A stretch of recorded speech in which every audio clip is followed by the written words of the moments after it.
نبی پاک صلی اللہ علیہ وسلم کا ارادہ نہیں تھا جنگ کا، حضور جنگ کے لیے نہیں نکلے تھے۔ قریش اس طرح کرتے تھے کہ مسلمانوں کے قافلے لوٹ لیتے تھے، لوٹ مار کرتے کرتے مدینے کی سرحد تک وہ آ جایا کرتے تھے۔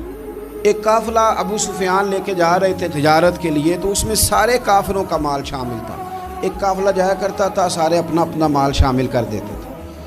تو جو کہ یہ مسلمانوں کو ستاتے تھے، تو آج حضور علیہ السلام نے ارادہ کرم کیا کہ ان کے قافلے کو ہم نے بھی روکنا ہے، تاکہ ان کو اس بات کا احساس ہو کہ اس طرح نہیں کرنا چاہیے۔ اس قافلے کے لیے نبی پاک صلی اللہ تعالی علیہ وسلم نکلے، جنگ کا تو ارادہ ہی نہیں تھا۔ 313 لوگ حضور کے ساتھ تھے، اور سواریوں کی تعداد اس طرح کی تھی کہ بعض اوقات ایک سواری پر 3 لوگ سوار تھے، تو 2 آدمی سوار ہوتے تھے، تیسرا پیدل چلتا تھا۔ اور قربان جائیں، حضور علیہ السلام کی مساوات کا یہ عالم تھا کہ نبی پاک تھے، حضرت مولا علی تھے اور جناب زید تھے۔ 2 سوار ہوتے تھے، ایک پیدل چلتا تھا۔ جب 2 غلاموں کے سوار ہونے کی باری تھی، آقا کے پیدل چلنے کی باری تھی، تو حضرت علی نے اور جناب زید نے عرض کی حضور آپ بیٹھ جائیں، ہم پیدل چلتے ہیں۔ حضور فرمانے لگے نہ تمہارے اندر طاقت زیادہ ہے اور نہ تمہیں ثواب کی ضرورت زیادہ ہے، مجھے اللہ نے طاقت بھی زیادہ دی ہے اور میں ثواب سے بھی مستغنی نہیں ہوں، لہذا تم اگر پیدل چل سکتے ہو تو میں بھی پیدل چلوں گا میں بھی پیدل۔ یہ چیز مساوات پیدا کرتی ہے۔ حضور اس طرح جا رہے تھے۔ ابو سفیان بڑے تیز آدمی تھے، جب پتہ چلا نا کہ مسلمان حملے کے ارادے سے آ رہے ہیں، تو ایک بندہ جلدی سے دوڑایا، مکے جا کے بتاؤ تم سب کا مال میرے پاس ہے، تو مسلمانوں نے حملہ کر دیا۔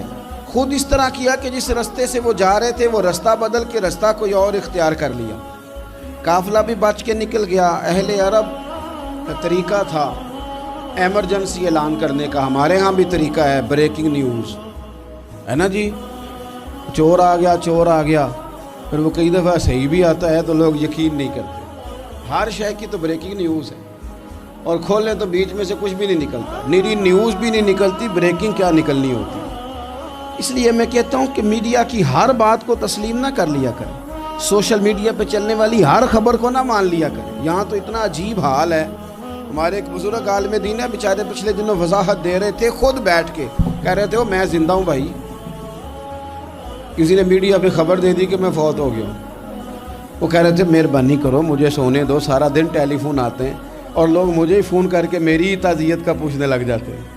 تو اس طرح نہ کریں، کیا صرف تھوڑا سا میڈیا چلانے کے لیے جھوٹ بولا جائے گا؟ بہرحال انہوں نے جو بندہ بھیجا تو بریکنگ نیوز کا وہاں بھی ایک طریقہ تھا، اونٹ کے کان ناک کاٹ دیتے تھے، اپنے کپڑے پھاڑ لیتے تھے۔ اب اونٹ بڑے زور سے چلاتا تھا، جب اس کا ناک کٹ جاتا تھا، اونٹ چلاتا تو لوگ گھروں سے نکل آتے۔ اب وہ جو بندہ ابو سفیان نے بھیجا تھا، اس نے جا کے اپنے اونٹ کے ناک کان کاٹ دیے، لوگ دوڑے باہر نکلے، پوچھا کیا ہوا، تو اس نے کہا نکلو تمہارا تو مال سارا لوٹنے لگے مسلمان۔ وہ ابو سفیان بچ کے نکل گئے تھے، انہوں نے پیغام بھی دیا کہ میں بچ کے آ گیا ہوں، اب آنے کی ضرورت نہیں۔ لیکن انسان کو جو چیز سب سے زیادہ پستی میں لے جاتی ہے وہ اس کا تکبر ہوتا ہے۔ تو مینوں جانتا ہی نہیں، تجھے میرا پتہ ہی نہیں، کہ لے ڈوبتی ہے چیز لوگوں، انہیں بھی لے ڈوبی۔ انہوں نے کہا جی اب نہیں واپس جانا، اب چلو۔ 1000 کا لشکر، گانے بجانے والی عورتیں ساتھ، شراب کے مٹکے ساتھ، 10 اونٹ روز ذبح ہو رہے ہیں، سردار دعوتیں پکا رہے ہیں، گوشت بھونا جا رہا ہے۔ بدر میں پہنچ گئے، مسلمان بھی 313 پہنچ گئے۔ یہ ساری رات شرابیں پیتے، وہ ساری رات سجدے کرتے، یہ ناچ گانے سرور کی محفلیں سجتی اور وہ رسول پاک کی تقریر سنتے، حضور کے خطبات سے فیض یاب ہوتے۔ عمیر بن وہب کو بھیجا ابو جہل نے، کہا پتہ کر کے آؤ بندے کتنے۔ اس نے جا کے کہا کہ 312 313 310 اتنے۔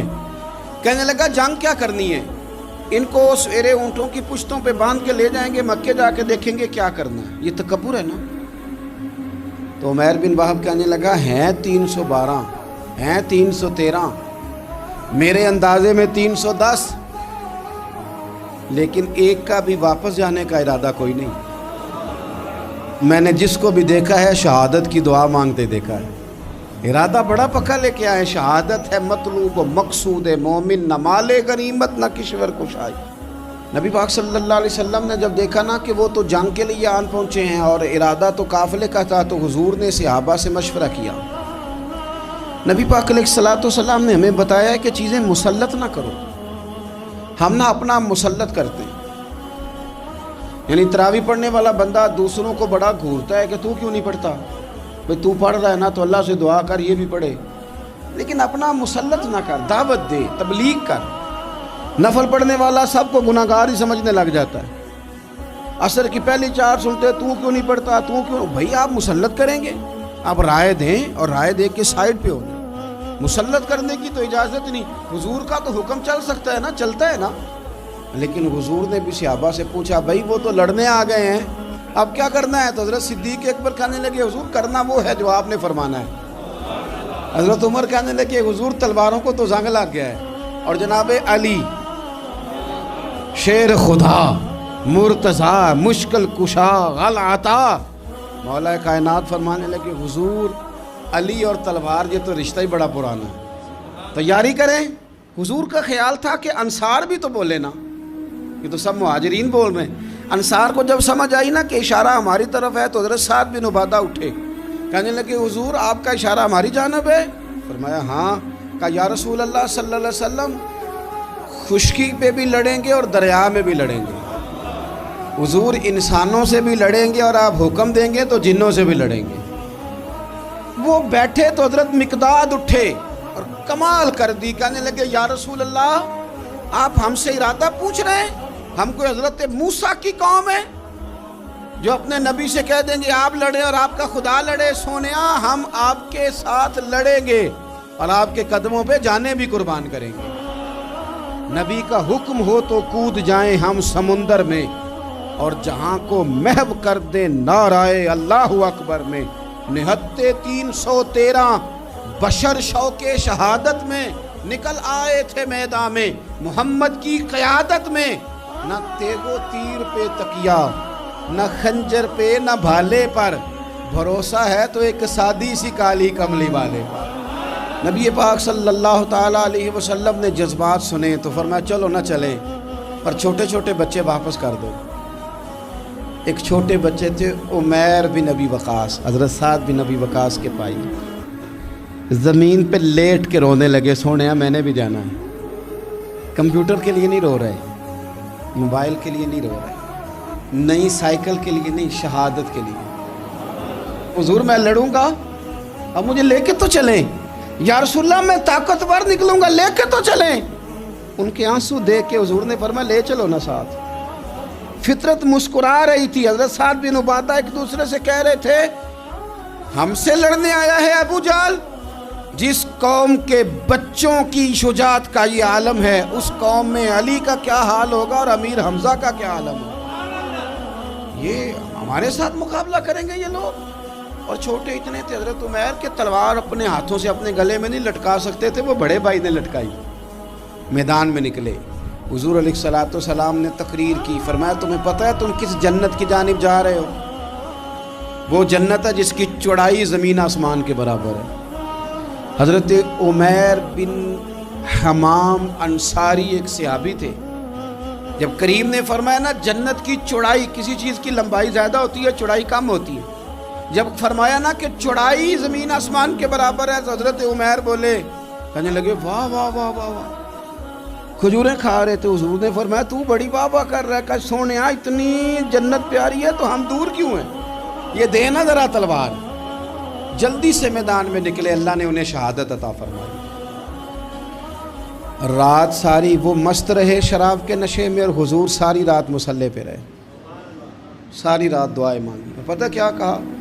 اے اللہ یہ میری کل کمائی تھی 313 جو میں لے کے آ گیا ہوں، اگر یہ ہلاک ہو گئے تو قیامت تک کون تیری عبادت کرے گا، ان کی مدد فرما. اور ایک رات پہلے صفیں بھی سیدھی کرائیں، بلکہ صفیں سیدھی کراتے حضرت سواد کے پیٹ پہ چھڑی لگ گئی تو انہوں نے کہا حضور بدلا دیں. حضور نے کپڑا ہٹایا تو انہوں نے وجود چومنا شروع کر دیا. حضور نے ہمیں سبق دیا کہ صفیں بھی سیدھی کرانی ہے اور دعائیں بھی کرانی ہیں. صف بھی سیدھی ہو، مصلی بھی آباد، دونوں کام کرنے، اور پھر توکل ہو، پھر تمہارا دل جمے کہ انشاءاللہ فتح اللہ مسلمانوں کو دے گا، رونے نہ رویا کرو، معیشت کے، معاشرت کے، غریبی کے، تنگ دستی کے، فقیری کے رونے نہ رو، اللہ کی مدد کو آواز دو۔ ہم نے وہ لوگ بھی دیکھے ہیں بیچارے جو نہ اسلامی معیشت پہ بات کرتے ہیں، نہ معاشرت پہ، نہ اخلاقیات پہ، اور جب بھی بات کریں گے کہیں گے حضور کو تو علم ہی کوئی نہیں تھا، قاری کچھ نہیں سکتے، مجبور محض تھے معاذ اللہ۔ یہ تقریریں کریں گے۔ یہ مسلم شریف کی حدیث ہے، کوئی اختلاف والی بات نہیں، پر بعض اوقات نا دل کو تکلیف ہوتی ہے کہ یار اس طرح کی باتیں کیوں کرتے ہو۔ یہ مسلم ہے۔ حضرت انس بن مالک فرماتے ہیں ایک رات پہلے حضور نے چھڑی پکڑی اور میدان بدر میں جا کے فرمایا، لکیر کھینچ کے فرمایا یہاں ابو جہل مرے گا، یہاں عتبہ مرے گا، یہاں شیبہ، یہاں ولید مرے گا۔ حضور نے لکیریں کھینچی۔ فرماتے ہیں باقی لوگ جنگ لڑ رہے تھے اور میں چپ کے لکیریں بھی دیکھ رہا تھا کہ حضور نے لگائی تھی۔ فرماتے ہیں اللہ کی عزت کی قسم کوئی کافر 1 انچ بھی ادھر ادھر نہیں ہوا، جہاں نبی پاک نے لکیر لگا دی تھی وہیں مرا ہے۔ یہ شان اللہ نے حضور کو دی ہے، حضور کے علم مبارک کا یہ کمال ہے۔ نہ اس طرح کی باتیں کریں جس سے امت تقسیم ہو۔ سویرے جنگ شروع ہوئی، صبح 3 کافر میدان میں نکلے، عتبہ، شیبہ اور ولید، 3 انصاری مسلمانوں کی جانب سے مقابلے میں نکلے۔ لیکن وہ تکبر جو ہوتا ہے نا وہ جان چھوڑتا نہیں۔ تو ولید کہنے لگا، عتبہ شیبہ کہنے لگے ہم نے نہیں ان سے لڑنا، یہ تو ہمارے پائے کے ہی نہیں، کوئی قریش میں سے بھیجو، قریش میں سے۔ آپ نے کون سا ناراض ہونا ہے؟ ویسے چودھریوں کے بچے، سیٹھوں کے بچے کچھ بھی نہیں کر پاتے، کیونکہ ساری زندگی لوگ چودھری صاحب کہہ کے دماغ ہی نہیں ٹھیک ہونے دیتے، وہ رہ جاتا ہے کام سے ہی۔ میرے حضرت صاحب فرمایا کرتے تھے، میرے استاد جی، کسی گھر میں علم چلا جائے تو کئی دفعہ نکل آتا ہے، لیکن کسی گھر میں پیری مریدی چلی جائے وہ نہیں نکلتی، کیونکہ پیر کا بیٹا جس طرح کا بھی ہو لوگ پیر مان ہی لیتے ہیں۔ اور اسی طرح کسی گھر میں چودراہٹ چلی جائے تو وہ بھی باہر نہیں آتی۔ بچوں کو لوگ چودھری کہہ دیتے ہیں، اس بیچارے کا بھی دماغ خراب ہوتا ہے، کچھ کر ہی نہیں پاتا۔ یہ چودراہٹ ہر جگہ مصیبت کھڑی کرتی ہے الا ماشاءاللہ۔ ولید کہنے لگا ہم نے نہیں لڑنا، یہ ہمارے پائے کے بندے پہ جو انصاریوں سے لڑے۔ تو فطرت مسکرا کے کہہ رہی تھی لگتا ہے تمہارا جلدی مرنے کا ارادہ ہے، ٹھیک ہے۔ پھر نبی کریم نے فرمایا ٹھیک ہو گیا، چلو۔ ابو عبیدہ بن جراح اٹھے، حضرت عبیدہ اٹھے، حضور نے فرمایا اب اللہ کا شہر امیر حمزہ اٹھے، حضرت امیر حمزہ اٹھے۔ تیسرے نمبر پہ حضور نے فرمایا یا علی یکم، علی اٹھنا جار ذرا نکلنا میدان میں۔ دیواریں ہلتی رہتی ہیں اور در کانپ جاتا ہے، علی کا نام سن کے اب بھی خیبر کانپ جاتا ہے۔ حضرت علی شیر خدا رضی اللہ تعالیٰ مولا کائنات اٹھے، حضرت امیر حمزہ اٹھے، حضرت عبیدہ اٹھے، عتبہ کے مقابلے میں گئے، حضرت امیر حمزہ قتل کیا اپنے دشمن کو۔ شیبہ کے مقابلے میں گئے حضرت عبیدہ، لیکن حضرت عبیدہ بوڑھے تھے، اس نے ان پہ حملہ کیا، ان کا پیر کاٹ دیا۔ حضرت علی نکلے ولید کے مقابلے میں، 2 ہی ضربیں لگائیں، ولید کا سر کاٹ کے حضرت عبیدہ کی مدد کو بھی پہنچ گئے حضرت علی، اس کو بھی قتل کیا۔ پھر حضرت عبیدہ کو اپنے کندھوں پہ اٹھایا، نبی پاک کی بارگاہ میں لائے، انہوں نے حضور کے قدموں کو چوم کے کہا حضور مجھے شہادت ملی کہ نہیں ملی؟ نبی پاک نے فرمایا رب نے تمہیں شہادت کا درجہ دے دیا۔ اب میدان میں جہاد شروع ہوا، لڑائی شروع ہوئی، لوگ نکلے۔ حضرت زبیر بن عوام بھی برچھی لے کے، ایک کافر نکلا، آس اس کا نام تھا، وہ سارا لوہے کا لباس پہن کے آ گیا، صرف آنکھیں نظر آ رہی، بڑے مسلمانوں کو زخمی کر رہا تھا، اب کیسے لڑیں اس کے خلاف؟ تو حضرت زبیر بن عوام کے ہاتھ میں برچھی تھی، بس آنکھیں نظر، اتنی زور سے اللہ اکبر کہہ کے برچھی ماری نا کہ اس کا آپ نے گلا ہی کاٹ کے رکھ دیا، ہر چیز اس کے دماغ سے باہر نکل آئی، زمین پہ تڑپا۔ وہ برچھی اتنی پسند آئی نبی پاک کو، حضور کو صرف تسبیح پسند نہیں آتی، برچھی بھی پسند آتی، حضور کو صرف تلاوت والا مومن نہیں، جہاد والا بھی پسند آتا ہے۔ اصل پتہ مسئلہ کیا ہے کہ مسلمان نا ایک چیز دیتے ہیں پھر اسی کا شکار اور دوسری کو چھوڑ دیتے ہیں۔ دین ہمہ پہلو ہے، آپ سجدے کی بات بھی کریں، جہاد کی بھی کریں، دونوں دین ہیں۔ اور یہ یاد رکھیں کہ اسی سے مسلمان مضبوط ہوتا ہے۔ حضور کو برچھی اتنی پسند آئی کہ آپ کو بخاری میں ملے گا، نبی پاک نے برچھی لے کے بطور یادگار کے اپنے پاس رکھ لی۔ پھر وہ برچی حضرت صدیق اکبر کے پاس رہی، پھر وہ برچی حضرت عمر کے پاس رہی، پھر حضرت عثمان کے پاس رہی، پھر مولا علی کے پاس رہی۔ میں ان لوگوں کو کیا کہوں جنہوں نے مکے مدینے میں نبی پاک کی یادیں مٹا دی ہیں۔ سونے نے تو صحابہ کی یادگار تلواریں بھی سنبھال کے رکھی، اور تم نے حضور نے جس کنویں سے پانی پیا تھا وہ کنواں ختم کر دیا، تم نے جہاں حضور نے غسل کیا تھا وہ جگہ ختم کر دی۔ کیا بات کرتے ہو صاحب، وہ جگہیں تو ہمارے لیے چومنے کے لائق تھیں اور آنے والی نسل کو وہاں عقیدت کے پھول برسانے تھے۔ تم نے کیا سلوک کیا؟ جنگ آگے بڑھی، تلواریں چمکی، 2 چھوٹے بچے۔ او نوجوانوں، خدا را واپس لوٹو اپنے دین کی طرف۔ 2 چھوٹے بچے، اور یہ اس طرح کے لفظ ہیں، مجھے کہہ لینے دو وہ دیسی تھے، مجھے کہہ لینے دو پینڈو تھے۔ وہ 2 بچے آ کے حضرت عبد الرحمن ابن عوف سے پوچھتے ہیں، کہتے ہیں چاچا جی ابو جہل کدھر ہے؟ یہ لفظ ہیں حدیث میں، چاچا جی، چاچو کدھر ہے ابو جہل؟ تو کہتے ہیں میں نے ہاسکے کا پتر، تم نے کیا کہنا ہے؟ تو چھوٹے والے کو باتیں بھی صحیح نہیں کرنے آتی تھی، کہنے لگا چاچا اسے مارنا ہے۔